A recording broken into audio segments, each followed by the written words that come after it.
Periodic trends देखे हैं। Periodic trends में सिंपल सा ट्रेंड है कि जैसे ही हम पीरियड में लेफ़्ट टू राइट जाते हैं तो चूँकि हमारा जो है वो स्टेबिलिटी आ रही होती है, साइज़ स्मॉल हो रहा होता है, साइज़ स्मॉल की वजह से जो है वो न्यूक्लियर फोर्सेस ज़्यादा हो जाती हैं, तो आयनाइजेशन एनर्जी ज़्यादा देनी पड़ती है।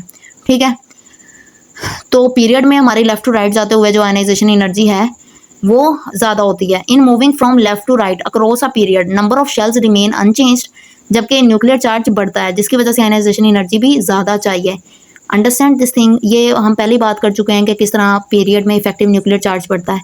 आपको पता है न्यूट्रल एटम में जितने प्रोटॉन होते हैं उतने इलेक्ट्रॉन होते हैं, तो प्रोटॉन नंबर तो न्यूक्लियस में ऐड हुआ जाता है, मगर जो इलेक्ट्रॉन्स हैं वो उसी शेल में जा रहे होते हैं, तो जिसकी वजह से इफेक्टिव न्यूक्लियर चार्ज ज़्यादा हो जाता है। अब अगर आप पहला पीरियड देखें तो आपको पता है first period is hydrogen and helium, तो जैसे ही हमने लेफ़्ट टू राइट मूव किया आयनाइजेशन एनर्जी बढ़ी। अगला पीरियड देखें, ये यहाँ से लेके यहाँ तक है, तो जैसे ही हमने लेफ़्ट टू राइट मूव किया नियॉन पे जाके नोबल गैस पे जाके एनर्जी बढ़ी। अगला पीरियड, सॉरी मैंने ग्रुप बोल दिया, पीरियड की बात कर रही हूँ। अगला पीरियड देखें तो आर्गॉन पे जाके आयनाइजेशन एनर्जी मैक्सिमम चाहिए। अंडरस्टैंड दिस थिंग कि जैसे ही हम पीरियड्स में लेफ्ट टू राइट मूव करते हैं तो एंडिंग होती है group period number noble gases पे, तो नोबल गैसेस में से इलेक्ट्रॉन रिमूव कराना सबसे हार्ड है, तो वहाँ पे मैक्सिमम आयनाइजेशन एनर्जीज चाहिए। सबसे हाई आयनाइजेशन एनर्जीज है हमारे पास नोबल गैसेस की। अंडरस्टैंड, तो सिंपल सा ट्रेंड है, पीरियड में हम लेफ्ट टू राइट मूव करते हैं तो आयनाइजेशन एनर्जीज ज़्यादा होती हैं क्योंकि इफेक्टिव न्यूक्लियर चार्ज बढ़ रहा होता है। उसके बाद अगर आप देखें, मैंने बोला left to right ionization energies बढ़ेंगी, बट अगर आप देखो बोरॉन का केस यहाँ पे बढ़ने के बजाय कम हो गई। हालांकि बेरिलियम की बढ़ी, उसके बाद बोरॉन की भी बढ़नी थी, फिर कार्बन की भी, फिर नाइट्रोजन की भी, सीधा सीधा ट्रेंड जाना था, मगर आप देखो बोरॉन के बाद यहाँ पे ऑक्सीजन की मजीद कम हुई। तो ये क्यों इस तरह हुआ, इसके आंसर हमने अभी जो है वो देखने हैं। तो लेफ्ट टू राइट जाते हुए आयनाइजेशन एनर्जीज बढ़ती हैं, कुछ एक्सेप्शंस हैं, वो एक्सेप्शंस अभी हम पढ़ेंगे कि वो क्यों इस तरह हुआ। आगे अगर आप देखें ग्रुप में, तो going down in a group ionization energy decrease from top to bottom. क्या है, जिस तरह हम जो है वो टॉप टू बॉटम जाते हैं ग्रुप में, आपको पता है शील्डिंग इफेक्ट बढ़ता है, शेल नंबर बढ़ता है, इफेक्टिव न्यूक्लियर चार्ज कम हो जाता है, तो वैलेंस इलेक्ट्रॉन निकालना बड़ा इजी हो जाता है। तो ग्रुप में हम टॉप टू बॉटम जब आते हैं तो आयनाइजेशन एनर्जीज कम होती हैं, हमें कम आयनाइजेशन एनर्जी चाहिए। अब कह रहे हैं the trend of ionization energy of period 1 to 3, कह रहे हैं कि ये 1 पीरियड है, ये 2 पीरियड है, ये 3 पीरियड है। कह रहे हैं कि ये 3 पीरियड्स की आयनाइजेशन एनर्जी इस फिगर में दी हुई है। तो कह रहे हैं कि अगर आप देखो तो नोबल गैसेस की आयनाइजेशन एनर्जी सबसे ज़्यादा है क्योंकि इनका जो आउटरमोस्ट शेल है वो बिल्कुल कंप्लीट है, ये ऑलरेडी स्टेबल है, इनको स्टेबल होने की जरूरत नहीं है, क्योंकि कोई भी अगर एटम इलेक्ट्रॉन लूज या गेन कर रहा है स्टेबिलिटी के लिए कर रहा है, तो ये तो ऑलरेडी स्टेबल है, तो इनको मजीद इलेक्ट्रॉन लूज या गेन करने की ज़रूरत नहीं है।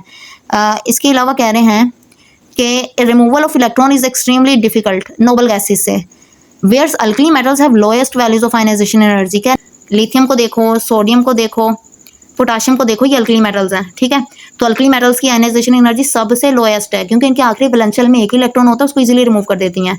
उसके बाद ये अल्कली मेटल्स आ रही हैं, उसके बाद जो है वो कुछ नॉन मेटल्स मेटलॉइड्स आ रही हैं। तो अल्कली मेटल्स में से इलेक्ट्रॉन लूज कराना सबसे इजी है, एंड नोबल गैसेस से इलेक्ट्रॉन लूज कराना सबसे मुश्किल है। अगर आप ट्रेंड भी देखो तो पीरियड में सबसे पहले कौन सी एलिमेंट्स आ रही हैं, अल्कली मेटल्स, तो उनकी आयनाइजेशन एनर्जी सबसे कम है। जैसे जैसे हम पीरियड में मूव करते हैं सबसे लास्ट में नोबल गैसेस आती हैं, तो उनकी आयनाइजेशन एनर्जी सबसे ज़्यादा है। अब यहाँ पे कुछ क्वेश्चंस के आंसर दे लेते हैं। Explain with reasoning the following facts about ionization energy. First, ionization energy of boron is lesser than beryllium. कह रहे हैं कि बोरॉन की एनर्जी कम होती है और बेरिलियम की एनर्जी ज़्यादा होती है। First, ionization of energy of boron is lesser than beryllium. तो चलें आप पहले पीरियोडिक टेबल देखें।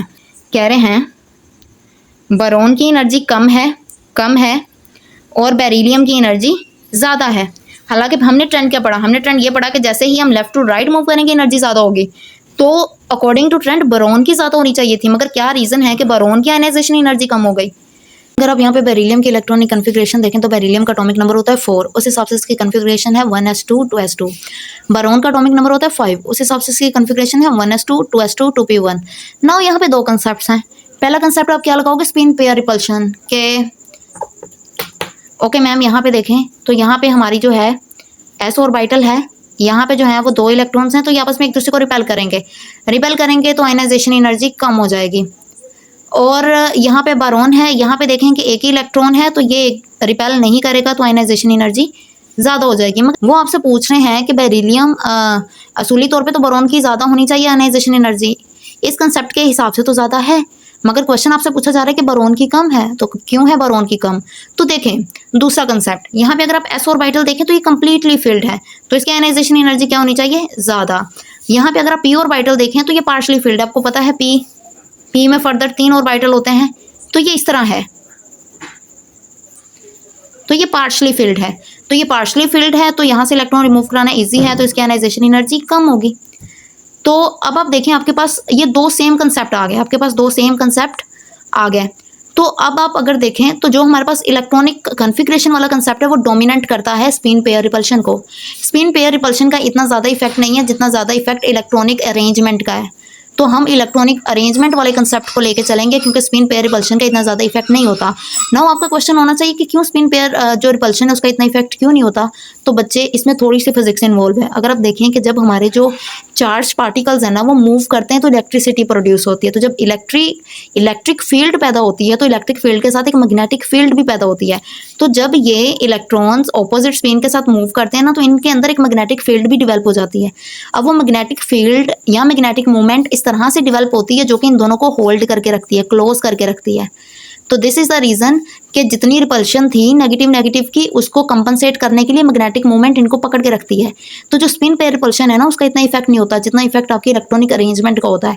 दिस इज द रीजन कि हम इस कंसेप्ट को, जो इलेक्ट्रॉनिक अरेंजमेंट वाला कंसेप्ट है, इसको लेके चलेंगे एंड इसके अकॉर्डिंग हम आंसर करेंगे कि यस, बोरोन की आयनाइजेशन एनर्जी कम होती है जबकि होनी ज़्यादा चाहिए थी। क्यों? क्योंकि यहाँ पे जो है वो पार्शली फिल्ड हमारा इलेक्ट्रॉन होता है। हम नेक्स्ट क्वेश्चन देखें। नेक्स्ट क्वेश्चन भी सेम वही है कि जो एल्यूमिनियम की फर्स्ट आयनाइजेशन एनर्जी है वो कम है मैग्नीशियम से। अब इसमें क्या है कि अगेन वही बात है कि मैग्नीशियम की आयनाइजेशन एनर्जी क्यों ज़्यादा है। मैग्नीशियम की आयनाइजेशन एनर्जी इसलिए ज़्यादा है क्योंकि ये जो है कम्प्लीटली फील्ड है। एल्यूमिनियम में ऑर्बिटल हमारा कम्प्लीटली फील्ड नहीं होता। तो ये आप खुद से ट्राई करेंगे।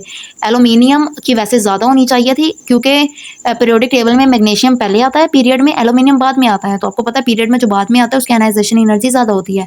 मगर एल्यूमिनियम की कम क्यों है? क्योंकि इसके इलेक्ट्रॉनिक अरेंजमेंट इस तरह से है कि ये पार्शली फील्ड है।